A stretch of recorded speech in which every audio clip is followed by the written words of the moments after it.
Yeah, let's kick off. Well, thank you everyone for attending. It's really great to see everyone.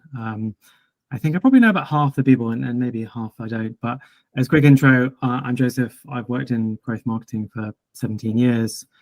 I used to be head of growth at a business called Grays with Siobhan as well. And it's very difficult to get career advice when I was there. It's very difficult to ask my boss in terms of how should I be thinking about the next move. It's very difficult when you're interviewing to understand what is the right move and where you should be going. So when I set up Growth & Company, I was keen to give the advice that I had missed myself. So I've got a really great event today, really great speakers, and thanks everyone for attending. And I think hopefully some useful tips to launch your career. And I'll pass over to Nicola to MC. Thanks, Joseph, and welcome to our panel discussion on the path to CMO. And that is Chief Marketing Officer, not Chief Medical Officer, as someone thought I was. Well, I'm Nicola, and I rather accidentally got into marketing. It seemed like a much better alternative to a PhD in tadpoles, which was my other offer. So I'm always fascinated to hear about other marketeers' career paths. And for me, the more squiggly, the better. Today, I'm really lucky to have three amazing CMOs with very different backgrounds to discuss their journey, experiences, and learnings along the way. So we're going to be discussing the topic for around 40 minutes, and then we'll have plenty of time for Q&A. So please do pop your questions in the chat as we go, and Joseph will be curating those, and we'll try and answer as many as possible. So without further ado, let's go over to our panelists. Would you each do a quick intro before we get started on our discussion? So let's start with you, Gareth. Hey, everybody. So I've got a really squiggly story. I started off as a zoologist and spent the first part of my year in tech as an engineer, looking after engineers and kind of focusing on product and engineering.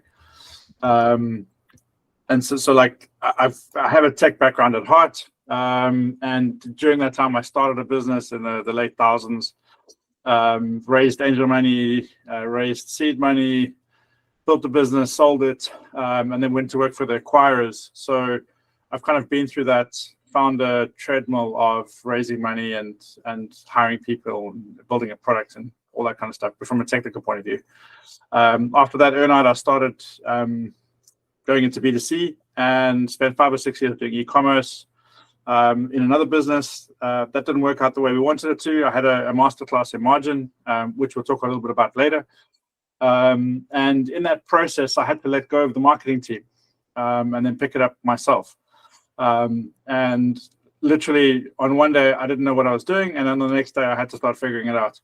So in that process, what I figured out was that we had people who were doing marketing using educated guesses or taking educated bets, but they weren't really using maths. And because I came from a science background, I started applying maths to it. And I couldn't really understand why the decisions were being made. The story I tell everybody is that I came in one morning and the kind of part-time CFO that we had basically reduced our Google bids by 50%. Without really looking at the efficiency of any of the bids. He just kind of did a blanket 50% because he thought that would bring the budget down. And what it did was it pushed the business into a downward spiral, which was one of the reasons why we didn't work out, why it didn't work out. So that was a really hard lesson. And after that, I kind of made up my mind that I was going to move out of tech and start figuring out marketing because I had a good mix of skills. And so when that business didn't work out, one of the investors put me in touch with another entrepreneur who was running a different business, which was a marketplace. And I went to work for him. And he had pretty much the same problems. So I just applied the same learnings and the same lessons. And through a combination of getting the reporting right and focusing on SEO and PPC, we scaled that business and raised a Series A for him. And the business is still running for all intents and purposes. So, for me, it was a period where I got to go really deep into how things work in a kind of undistracted way. I didn't have a lot of people to look after, but I built a skill set that's kept me going for the last maybe 10 years now.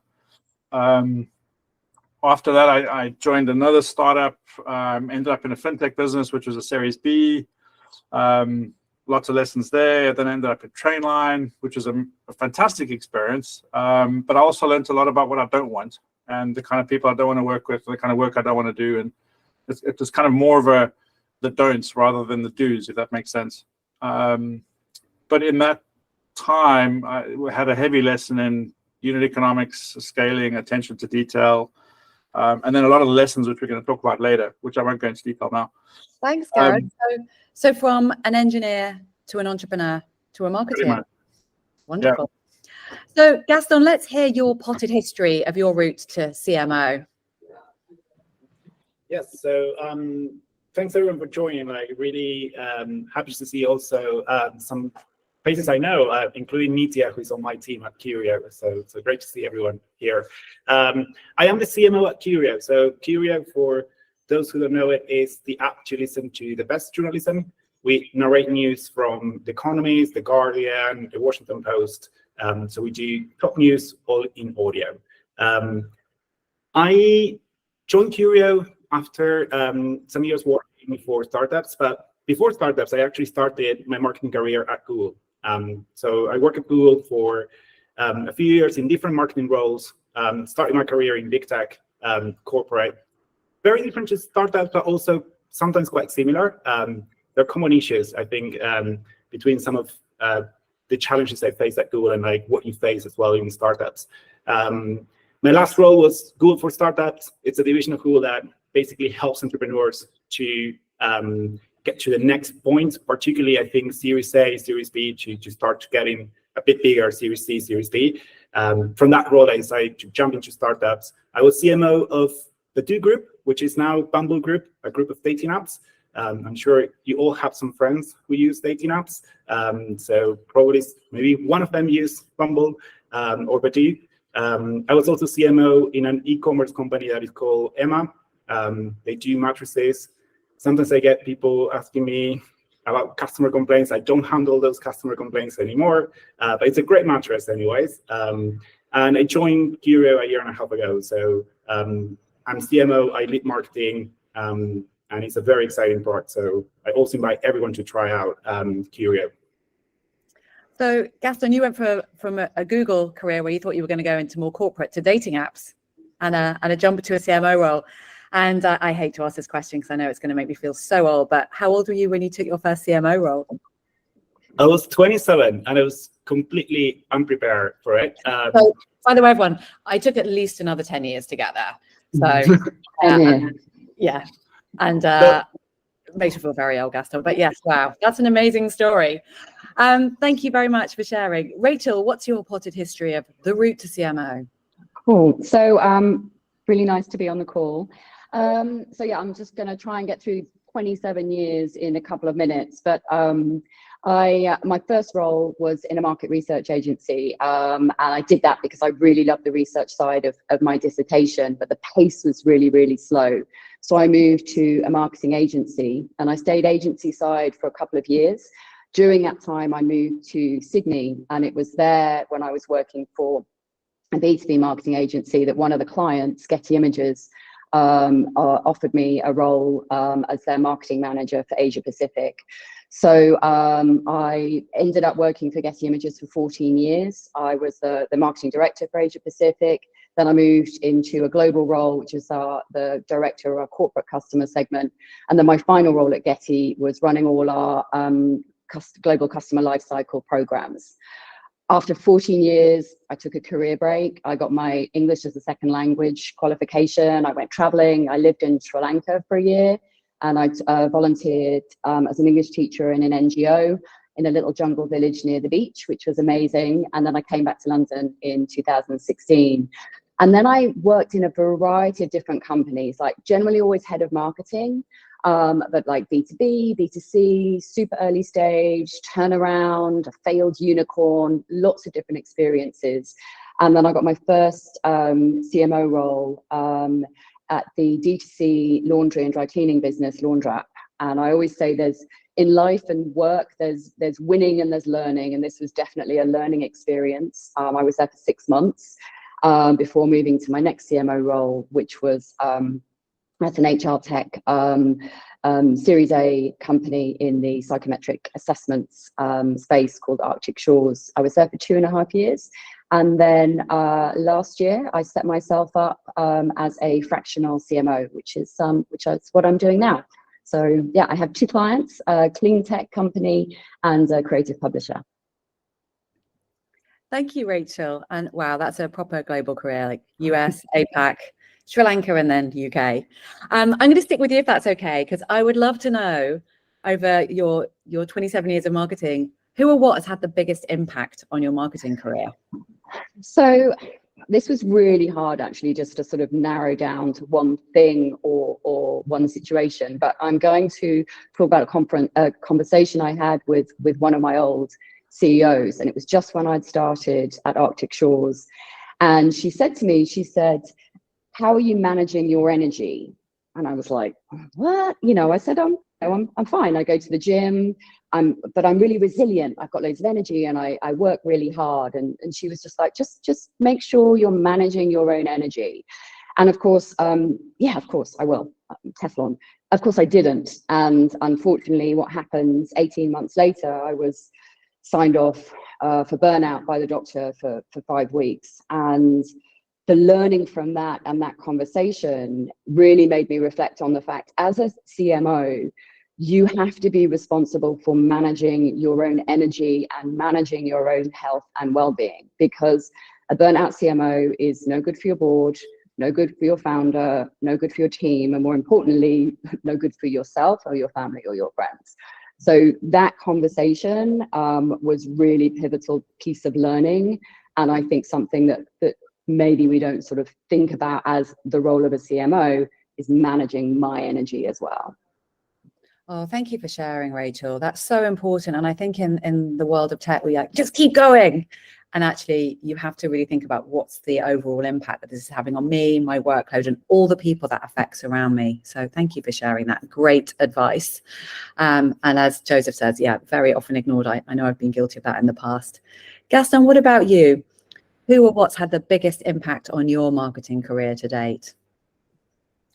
I think people always have the biggest impact, but actually one thing that made a lot of difference in my marketing career is when I decided to pursue a master's in creative writing at Oxford. When I was working at Google, I decided to just continue learning. I think it's really important for everyone to just continue learning and get new skills. And I really did an MBA in marketing, and I was kind of thinking I want to go deeper into more hard skills, something that actually can teach me how to approach marketing in a different way. And I decided to apply for a master's in creative writing and a master's in software engineering, 2 complete different things, but I applied for both of them at the same time. And when I got the offers, I was kind of well, I need to choose one. And I had a conversation with my manager at that point, who was amazing at Google. And she told me, go for creative writing. Creativity will never be automated. I'm not sure she still thinks the same now with generative AI. I still think that creativity will never be automated. But thanks to that advice, I decided to do that master's in creative writing at Oxford, and it was amazing. It was one of the most mind-blowing experiences, I think, in terms of really understanding how storytelling works. I think we talk a lot about storytelling in business and marketing.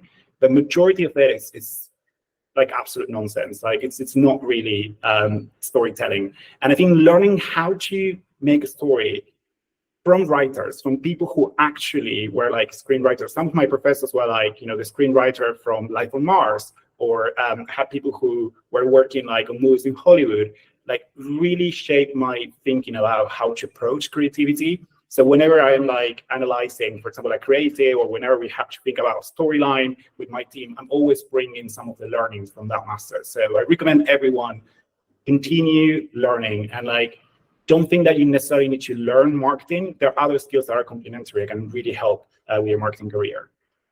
And Gaston, is there one quick tip you can give us from your distilling your whole master's down into one point? Is there one tip you can give us about storytelling that we won't find in some of the marketing podcasts and blogs? This is a question I always ask when I review a creative, and the question is, who is the dog? And this comes actually from a quote from John Le Carre. John Le Carre is an amazing writer, and he has a very famous quote that he says, "The cat sat on the mat is not a story. The cat sat on the dog's mat is the story. And I think that quote really simplifies what is a good story. Basically, you need a dog, you need conflict, you need to elevate attention in order to grab people's attention. And I think in marketing, we always forget about that because we're always trying to play safe and we're always trying to minimize the conflict. But bring the dog to your story because it's definitely going to grab more people's attention. Okay, so there's a big takeaway for you all. The cat sat on the dog's mat. Please remember. Yes. Thank you. And over to you, Gareth. So when I was working at Paisley Gym, which is now Hustle, one of the problems we had was like millions of keywords. And when you're working with millions of keywords, the problem becomes how do you allocate capital efficiently between all of those keywords so that you get the most amount of impact or revenue, whatever the metric is. And I got to work with a guy called Richard, who was one of the early people at Booking.com, and he really opened the kimono and showed me how to think about that from a mathematical point of view. He was an engineer, I was a scientist. We just got to geek out on spreadsheets, and ultimately the lessons that he taught me there and the things that we did in that kind of 8-9 month period were really foundational lessons, which I'll be forever grateful for. And we're still friends, and he's had a huge impact on my career in one way or another for the last 10 years. Thank you. So you're a mathematical mentor. Pretty much, yeah. Good. And he flies airplanes, so he's got many talents. Wow, I think we all need one of those in our lives. Yeah. Gareth, staying with you, what's been the most difficult marketing choice you've had to make in your career to date? I think the hardest thing is choosing when to let people go and when to part ways with them. It's not the thing that people like to talk about, but I've always found that really difficult because on a human level, you get to work with people and get to enjoy spending time with them and you enjoy them as people. But from a business perspective, you're employed to make difficult decisions about the standard, the quality, the outputs of your team. And ultimately you're responsible for that and you're held accountable for the delivery of that team. And you have to make decisions around those people. So it's never easy. And I kind of hate that part of the role probably more than anything else. I dislike that part of the role more than anything else. Yeah, absolutely. One of the hardest parts about senior leadership, I think. Yeah. Gaston, what about you? I think letting people go is always the hardest one. I think the human impact is just like huge. But maybe to add another big challenge is knowing when is the right time to pivot your strategy. I think usually as a CMO, you stick to a plan, you define a strategy, you're so convinced about like the path forward, and then the world moves and the world changes, and you have to adapt. I saw this quite recently with Curio.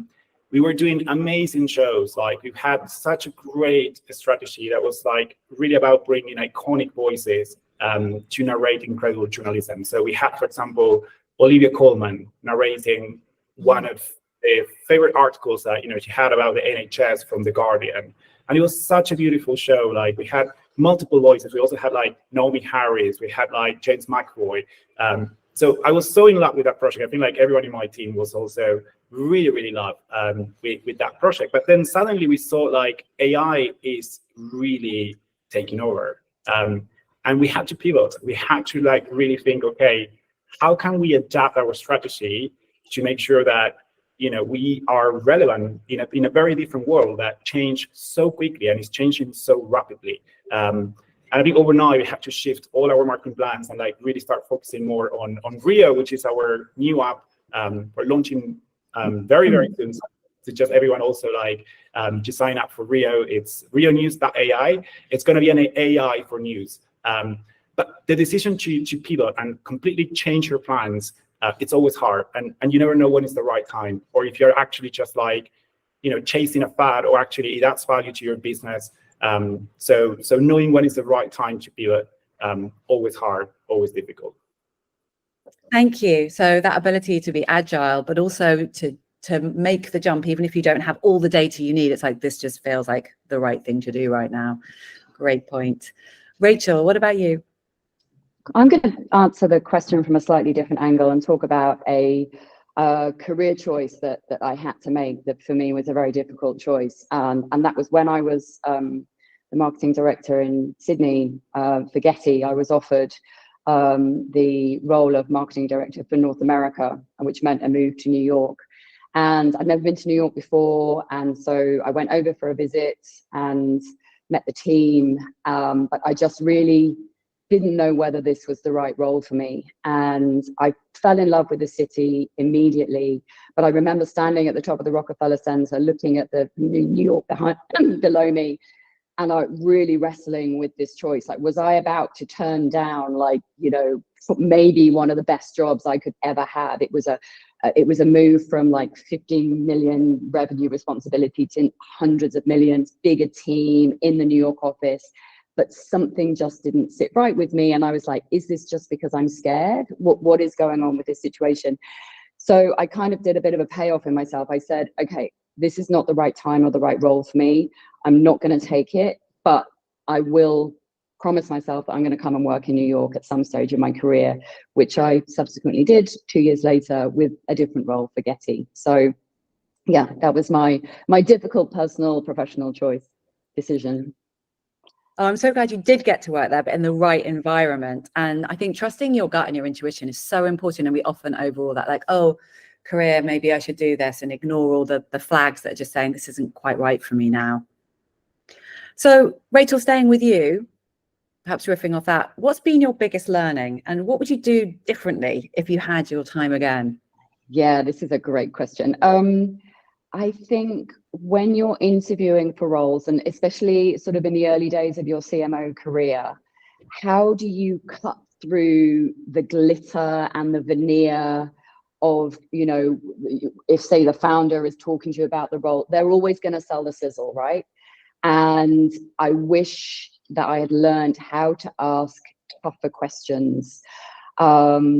And also not just feel lucky. Oh wow, they want to interview me for this role. That's amazing. I'm so lucky to be here. I feel grateful to be here.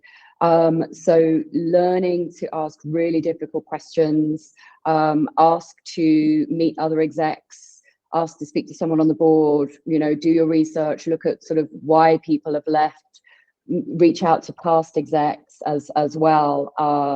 So yeah, being really confident. You are interviewing them as much as they are interviewing you. So really sort of own that, and ask difficult questions.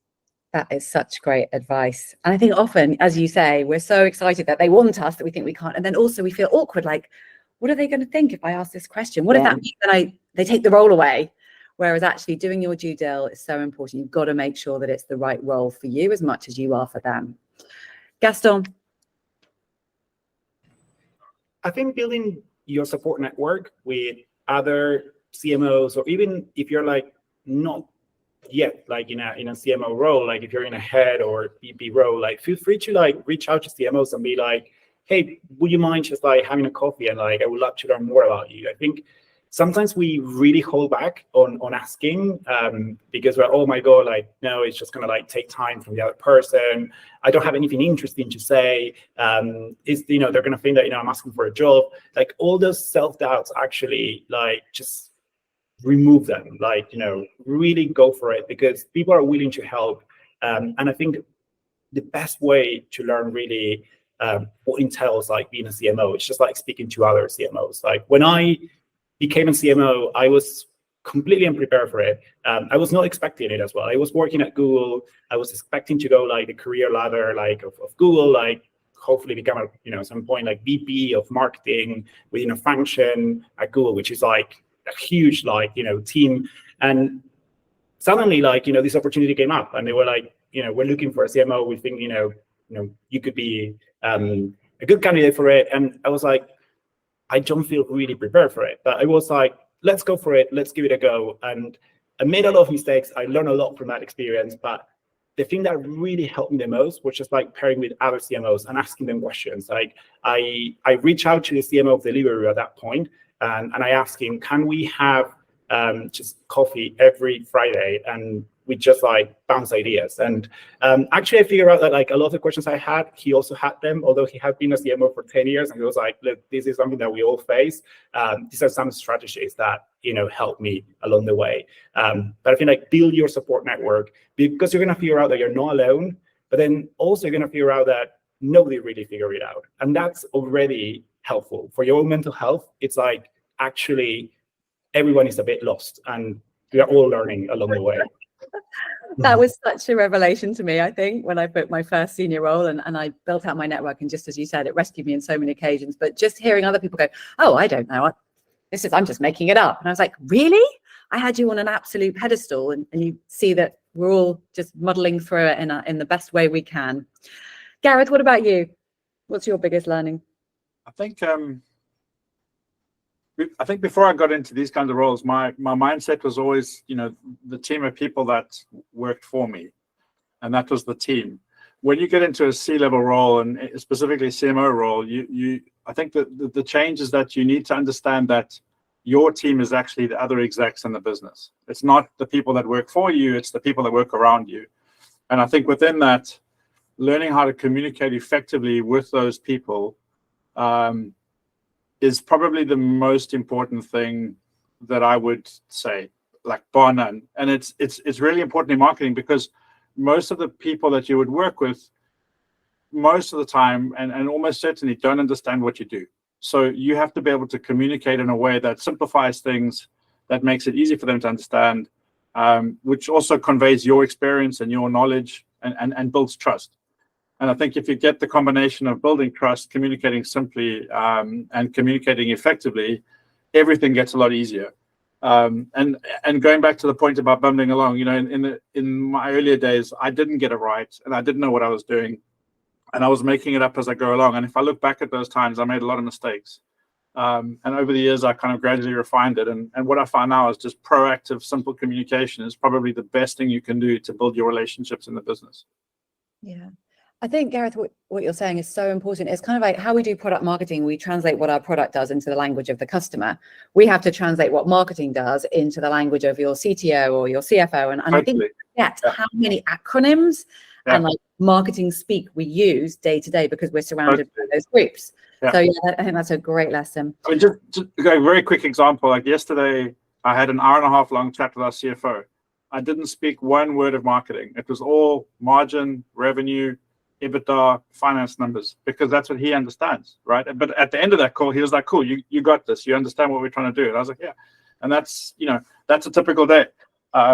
So I think learning that language and learning the different languages is really, really important. Yeah, so true. And then it builds trust with him, because he knows that you speak his language and can understand what you're saying too. Yeah. Thank you.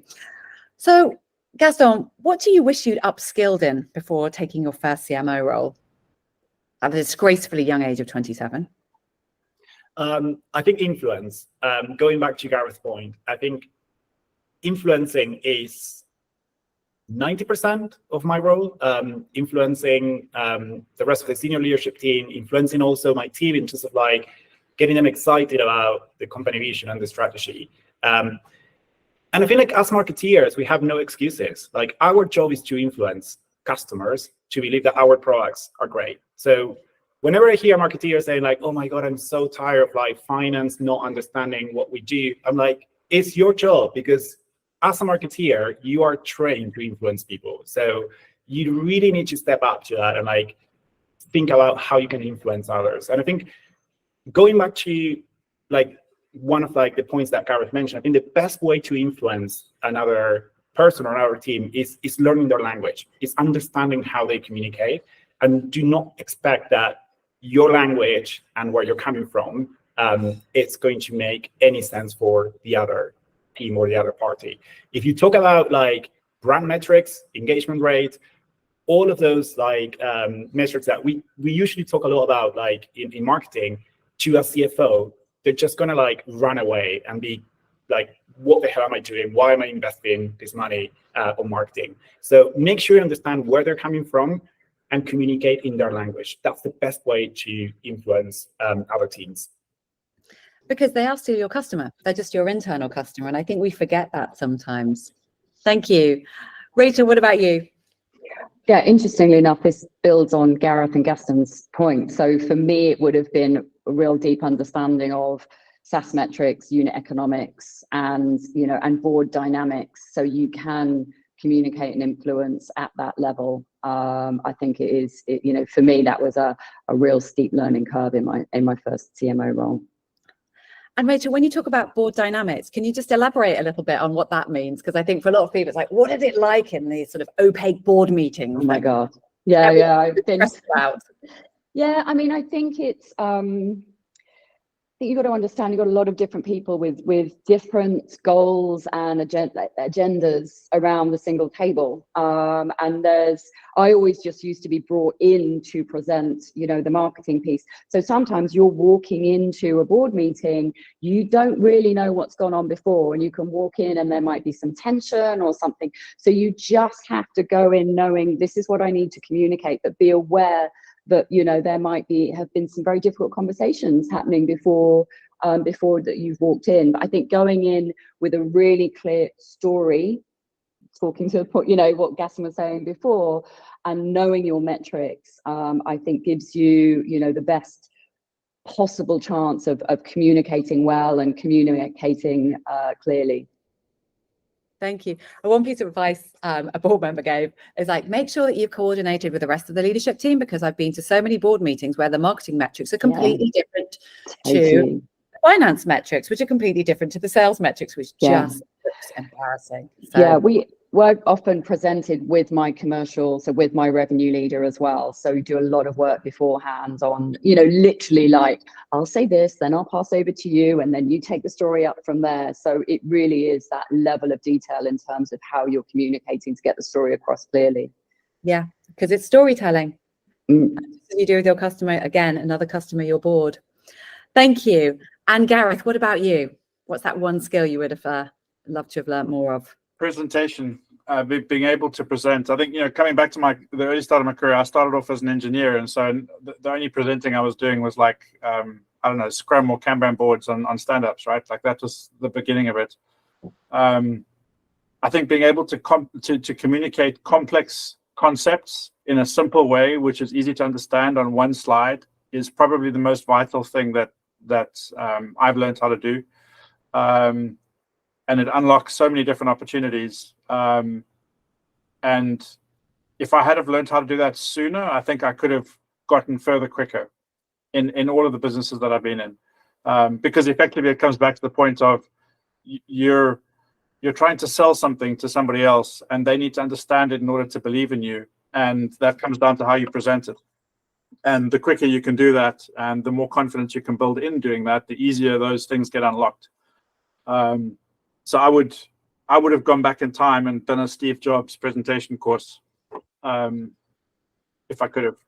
I was going to ask, Gareth, how did you upskill in that? How did you learn how to do that? Well, I mean, I started out by buying his book. There's a book on Amazon on Steve Jobs presentation that did that. I downloaded a whole lot of consultant type decks on different concepts, and I started figuring out how to use frameworks to communicate ideas. And I think I watched quite a few YouTube videos as well on how to present, and watched some of the big like TED Talks, and really just try to focus on what message am I getting across and how do I do it in one page. Because before it was like I would just do like 10 pages, right? And it would just be detail, detail, detail. And what I realized is that most people don't care about the detail. They just care about what's important to them. Yeah. And it sounds simple from a marketing perspective, but you got to remember I'm a zoologist. I'm not a marketer by training. So my natural way of thinking is not that. I've had to really focus on training myself to not think like that. And I think now I'm much better at it. I've still got room to improve, obviously, but it's like Gaston said earlier. Like I just think you always have to be learning, right? We've all got skills that we need to learn and keep learning. And for me, the presentation skills, the communication skills are probably the ones that are going to go the furthest in my career. It's interesting what Joseph just shared about ex-consultants. I worked for a consultant for a while, and it was always like, what are the three things, Nicola? What are the three things? And so I got that nailed into me. Like, you've got to be concise, and you've got to really drill down into what are the top priorities. Yeah. Gareth, staying with you, what do you think are the biggest changes we need to be prepared for as a CMO in the next few years? I mean, the thing I'm worried about the most, and which I'm tackling the most at the moment, and I think which is going to continue to be a problem, is just the whole data landscape. So tracking, cookies, privacy, how iOS handles things, how Android handles things, like basically how we understand who our customers are and what they're doing. And I think gradually that the amount of data that we're having is getting abstracted and aggregated to the point where it's useful, but not as useful as it used to be. And we have to make, I think of it in terms of, how do you make budget allocation decisions when you don't really know who you're trying to target because you don't have that targeting capability. So, all the different platforms are working on solutions for this, and we're not at the end game yet, and there's still room to improve, and they're all going to do AI and machine learning, and like it's going to be amazing. But I'm kind of quite skeptical of that. I think it's going to get more and more fragmented and going to be harder to work in. And people are going to have really strong data literacy and data knowledge to be able to navigate that. I've seen some really smart people get unstuck, and I still struggle to figure out how GDPR works in different markets and how you apply things and then get everybody in the business to understand it. It's tricky. So for me, that's a big one because it relates directly to the quality of the data that you use to make your decisions. Yeah, and very topical. Thank you. Rachel, What about you? I think I'm thinking a lot about brand trust and transparency, especially as generative AI gets more and more traction. There's more and more potential content out there that's coming from AI. I think how do brands tell stories that resonate and connect? That's always been important. But in this changing landscape, what about the trust and transparency around that? So I think that's something that we're going to see come sort of more and more higher up the agenda. And actually, Gartner just put out a marketing report on the sort of top trends for CMOs in the next 5 years. And there was a lot about trust and looking actually at user-generated content over generative AI content. So definitely, I don't know whether we can get a link into that report, but I had a quick glance over that this morning on my way in. So brilliant. Thank you. And top tip there. So if anyone's got access to that and has the link, do post it in chat. Otherwise, we can try and share it later on. And Gaston, what's yours? I think staying close to our customers is key. And with more use of technology, I think it's becoming more difficult. I think Gareth mentioned one, for example, targeting nowadays in a lot of platforms, you just let the algorithm choose it for you. And I think as marketeers, I think we shouldn't become lazy. I think our job is to understand the customer. What we are doing in any organization is putting the customer at the center of every single decision that the business makes. So I think it's really important that we stay close to our customers. If you look at 150 years ago, doing business meant actually speaking to your customers every day. You were the owner of a shop. Your customers came, you could immediately understand where they were coming from. You could make decisions on the go. I think nowadays, sometimes we're getting lost on numbers, spreadsheets, all this kind of automation going on. And I think it's incredibly important to stay close to our customers because that empathy with what's the need that customer has is what actually drives revenues. So understanding where they're coming from and delivering on that need is our job. And we should never forget about that. Yeah, such good advice there, Gaston. Because I think we think we're customer first, but actually we're actually thinking about, what do we think as employees about this? And often we're a very different demographic to our customer. So yeah, really, really important to always keep them at the heart of everything. So we're going to finish off with a quick fire round of questions. No more than one sentence, please, or I will cut you off. So ready to go. And please, everyone listening, do feel free to add your own thoughts in chat. So question number one. We're going to Rachel first. What's one book, podcast, or course you would recommend for any potential CMO? 5 Dysfunctions of a Team, Patrick Lencioni. Fabulous. 100% agree. My most gifted book. Gareth. We Crashed, the podcast, and the Sean Ellis book, Growth Hacking. Oh, Gareth naughtily added in an extra one there. Sorry. Black mark for you. Gaston. There's a book from Hemingway called On Writing that has all the advice he gives to writers about storytelling. It's the best book also for marketeers. Great one. Thank you. So what's more exciting, B2B or B2C marketing? Gareth. Definitely B2C. Rachel. Definitely B2B. And Gaston, which way are you going to go? B2B2C. The combination. That's a cop out. Yeah. Gareth has 2 options for the book. Gaston's giving B2B2C. Okay. What is the most important quality or skill you learned on your journey to CMO? Gaston. Influence. Nice, one word, like that. Rachel. Organizational savvy, so understanding how large, complex organizations work and how to navigate your way through that. Okay. Gareth. Yeah, riffing on that, navigating internal politics. Lovely. Okay, now I do want to see some answers here from the audience of what they think of this. How important is upskilling in AI on a scale of 1 to 10, with 1 being not at all and 10 being 100% essential? Gareth. 7. Gaston.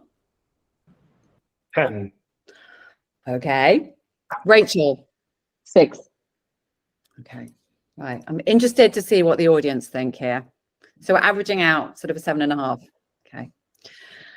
What's more important in a CMO role, creative or data-led mindset? Gareth. I'm going to go with data.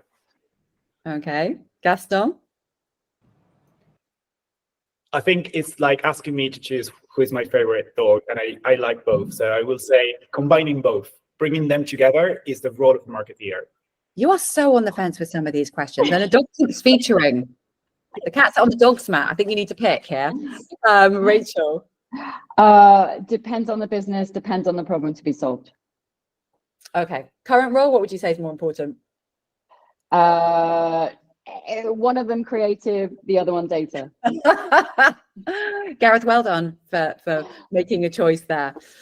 Okay, last question before we go over to the audience. What would be your 1 piece of advice for anyone looking to move into a CMO role, aside from don't do it? Gareth? I wouldn't say that it's something you should aspire to lightly. There's a lot of pressure that comes with growing revenue in a business. And most of the marketing type roles that we get exposed to are for that. So there's a lot of pressure and everybody's looking at you. There's a spotlight. Everybody's trying to figure out what's going on. And there's a reason why the tenure for CMOs is 2 years. So don't go into it lightly. Think carefully. Being at the top isn't as easy as it's made to look sometimes. Thank you. Great advice there. Rachel. There's a great quote from Andrew Davies, the CMO of Paddle, which is, as a CMO, you need to be prepared to cuddle the chaos. So it's kind of, building on what Gareth just said, that I always say there's no such thing as business as usual. Well, there is, but business as usual is all about cuddling the chaos. Great one. And it's another fabulous quote we've had from this session. I think we've got 5 or 6 great ones here. And Gaston. For me, I think I always hear people saying, "Oh, I don't know how to explain my job to my granny. I don't know how to explain what I do to my partner." I think really get used to that. Start explaining what you do to your granny, to your mom, to your partner, because being able to simplify what you do, being able to explain others what marketing does for a business, it's going to be a critical skill for being a successful CMO. You're going to be speaking to non-marketeers like half of your day, compared to your current role that you're mostly speaking to people who understand marketing. Being a CMO means going back to basics. You're going to have to speak to people from finance, people from complete different backgrounds, and you're going to have to convince them that marketing adds value to the business. Great advice from all of you. Thank you so much. So we have got about 13 minutes for questions before we wrap up. So I'm going to go over to Joseph, who is the curator of questions. Well, first of all, thank you guys. That was amazing. Really, really inspiring. A lot of very, very useful and very practical tips. I'm sure the audience will love it. I'm just kind of looking through some of the questions that we had at the beginning. I think it's an important question about diversity. So how do I frame this? But basically, you know, a lot of CMOs are men. How do you think about kind of diversity and, you know, challenges that women rising up the ranks are facing that are unique? Great question. Rachel, do you want to start as a female CMO? Yeah. Look, I think use your network. I mean, it really is incredible, the support that I get from my network. And look, I think it's really tricky and it's really complex, right? And diversity, if you think about the intersection, there's so many different things that we mean by diversity and inclusion. And I think just for me personally, leaning on my network, other women CMOs, CEOs, COOs, but also, you know, men in those roles as well. I think it is important to sort of point out that it's, you know, it's not just women that have imposter syndrome and that, you know, beat themselves up and don't think they can do things. This is, you know, impacts, these kinds of internal dialogues hit all of us as well. But I do think we have a role to build strong networks, to support each other, and to give, you know, promote other women in those roles. So that's why sort of networks and communities just so important. Great advice. And I But think I'd love to hear from Gareth and Gaston and as well around your sort of thoughts too, because I mean, I think this is it's a challenging topic, and I'm not going to pretend that I have all the answers. But I think if I think about it from not from a philosophy point of view, but from a, you know, how do I work the system point of view, I think the network is the most important thing, right? At the end of the day, most decisions around hiring senior people don't happen on job boards. They happen through networks. So the best thing you can do is to figure out how to build a network of people that are supportive and helpful. And that is anybody, right? And I think doing that will help you do more than anything else. And then I think the other thing is, you know, this whole idea of imposter syndrome, like nobody's got it figured out. yeah, so true. Don't believe that anybody's got it figured out. And so when you're going into interviews, don't hold yourself back and go, well, I'm not quite sure about this point on this, you know, the third bullet on the job spec, so therefore I'm not qualified for the role. That's rubbish. Nobody's got all the qualities necessary for the job specs we see online, because nobody's a unicorn. And most job specs are asking for people with 20 years of experience in AI before they even get all to the other stuff. And it's just crazy, right? So just be realistic and be kind to yourself and just work your network. I think that's the best advice I could give, and like how to work the system. Yeah. Great advice. Yeah. That's agree. Sorry, go on, Gaston.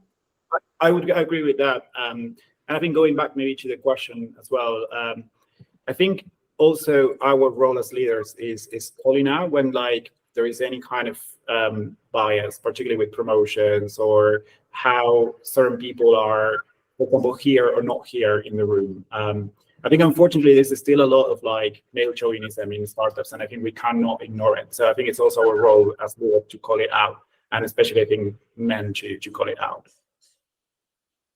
Thank you. Joseph, I think we've got time for another 2-3 questions. I'm just looking at the chat. A very interesting one. Obviously, you know, we're talking about the path to CMO, but once you're there, what's the next step? What is your view beyond that? Well, good question, Rosie. Gareth, you were just talking about that before we started. So yeah, I think I mean I reached a point where I really want to work with people I enjoy working with every day. I know that sounds obvious, but you know, when you get to a stage in your life where you've kind of got kids and you've got a mortgage and you've been through 5 or 6 different businesses, and you know, board meetings are kind of something you've been doing for 10 or 15 years. You like all of that stuff is like, it's cool when it happens for the first time, but when you've done it a lot, you just want to work with good people. And so I think for me, I'm really trying to pay close attention to this fractional CMO movement that's starting to gather momentum and figure out whether there's a place for me in that. Because I would love to be able to work with founders that I enjoy working with, who I have a good relationship with, where I think I can add real value in a short space of time and then move on to the next one. Because I just don't have the appetite to spend 10 years in the business anymore. It's just, I'm too old for that. And I don't know, that's kind of where my head's at. I don't aspire to doing more of the same. I think that I have to start mixing it up a little bit to keep learning. Like I crave learning, and I want to be in situations where I can learn as much as possible. And so I think that's the next step, because spending 4 years of doing the same thing is not going to be good learning. Yeah. I've been working as a fractional CMO now for a year, and just the range of clients you get to work with, the learning curves when you come into a business, because as a fractional CMO, your job is to come in and add value as quickly as possible, identify where the gaps are, add the value, get stuff done, and then move out onto the next role, right? Generally, I mean, I've simplified it a bit there. Yeah. And what I love is the different people I get to work with, the different products, and that learning curve. At the moment, I'm working for a B2B manufacturing company in the clean tech space. I would never have thought that I would kind of be working in these kinds of environments. I absolutely love it. It's brilliant. I think it's about focusing in on what you're passionate about. So, we had a big gathering of CMOs last night, and everyone's doing different things. Some people love going deep, so they want to stay being in full-time roles. Some people love the variety. I love the nosiness of it, getting to know these different businesses, so they're maybe more fractional. Some people have set up their own agencies, they're consultants, and some people have gone and done something completely different. So it's really about giving yourself the time to work out what you really love and what you don't, because I think often we're running so fast that, this world is so busy, there's always more stuff to be done, that we don't actually get the time to stop and go, okay, what is it that I love? And what is it that makes me mad? And what's the best route for me based on that? And sometimes talking to your network groups, a coach, can really help just eke that out, because we don't give ourselves the time or ask ourselves the right questions. We're very good at doing it with other people, but just not ourselves. But I mean, if you just go back to the idea of the average tenure is 2 years or less, in a 10-year space of time, that's 3 to 5 businesses, right? And in the context of a lifetime, 10 years is actually quite significant. So I think it's really important to be really intentional about who you work with in that time. And I think that's where I'm spending the majority of my time at the moment, is like my own thinking time is like, how can I be as intentional as possible with the time that I have left to be productive? Great advice. Joseph, I think we've got time for one more question before we wrap up. Yeah, so I think sort of changing the angle slightly, you'll have or have had in the past sort of heads of reporting to you. What are the sort of tips from a CMO perspective in terms of what you look for those people to support you as a CMO?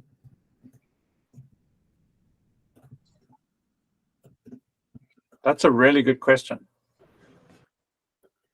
I can add something that actually, Gaston, you talked about when we were chatting a few days ago. So I'm actually going to let you expand on it. But you were talking about how a CMO, your number one team is the leadership team, not the marketing team, and understanding the other areas of the business. So Gaston, perhaps, because I think that's really helpful advice. Yes. Actually, this came from the conversations I mentioned with the CMO of Deliveroo. So I think it was my second or third coffee chat. We used to meet actually in person because our offices were quite close. And he told me, like, you're complaining about this, complaining about that, but actually don't forget that your first team is the executive team. Your first team is not the marketing team. And for me, it was like, oh no, like that feels like betraying like my marketing team. Like I am actually leading the marketing team. And I think what he meant is like, you really need to be the voice of marketing within the executive team. So spend more time with the executive team. I was actually spending probably like 99% of the time with the marketing team, and only 1%. Sorry, Gary, I think there's background. Maybe like if you mute. Oh, perfect. Yes, great. So I was saying, like, I was spending like probably 99% of my time with the marketing team, 1% with the leadership team. And I think you need to be way more balanced. And I think as a CMO, spending time with the rest of the execs, understanding how marketing can add value is critical. And I would say for like the heads of the VPs, the ones who want to move to a CMO role, the ones that truly shine is the ones that are asking questions about, hey, how can I add more value? So actually finance like realizes that, we are a profit-driven center, not actually just a cost center. Like those type of questions, like working proactively to add value to the business and not just adding value to your own like small space within the business, will make you stand out. Such good advice. Anyone want to add anything else? Just to add to that, I think the best thing anybody can do is to build relationships across the business and not get stuck in the functional silo of marketing.